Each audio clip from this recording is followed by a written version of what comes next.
የልደት ካርድን በተመለከተ ስንቶቻችን ነን የልደትን ካርድ ጥቅሙን ጠንቅቀን የምናውቀው?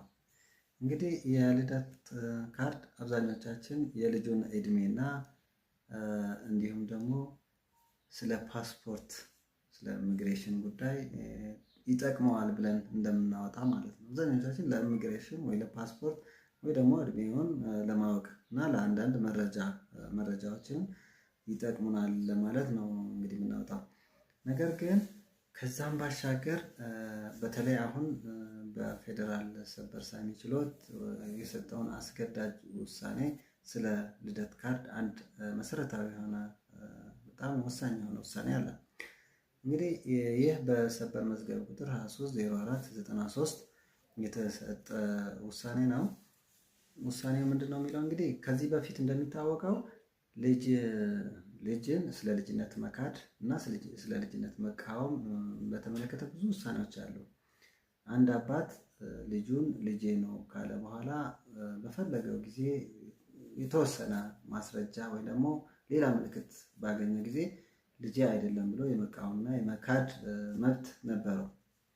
ነገር ግን ይህ ልጅ በመዝገባ ወሳኝ ኩነት ቀርቦ ተመዝግቦ ተረጋግጦ ሰርቲፊኬት የያዘ ከሆነ ግን በማንኛውም ጊዜ በየትኛውም ሰዓት መቃወምና ወይ ደግሞ መካድ እንደማይችል አስገዳጅ ውሳኔ ተሰጥቷል ማለት ነው። ይህ ውሳኔ እንግዲህ የመዝገባ ወሳኝ ኩነት ስልጣን የተሰጠው የተወለዱ ህፃናትን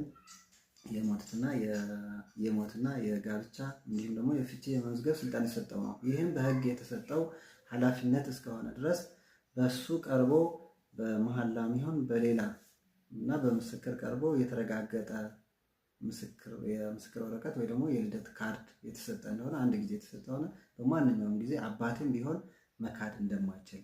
ሁለተኛ ደግሞ መቃወምን ይመለከታል። መቃወም እንግዲህ አባትየው ከሞተ በኋላ ወራሾች ይህ ልጅ የአባታችን ተወላጅ አይደለም ወይ ደግሞ ወንድማችን አይደለም ከአባታችን የተወለደ አይደለም ብሎ መቃወም እንደማይችሉ በፍጹም መቃወም እንደማይችሉ የሰበር ውሳኔ አስገዳጅ ውሳኔ ሰጥተዋል። ከዚህ በፊት ግን አንደኛ ራሱ አባት ወይም ደግሞ እናት አብዛኛው ጊዜ አባት በፈለገው ጊዜ ልጅ አይደለም ብሎ የልጁን መካድ በፍርድ ቤት ቀርቦ ያስወስን ነበረ።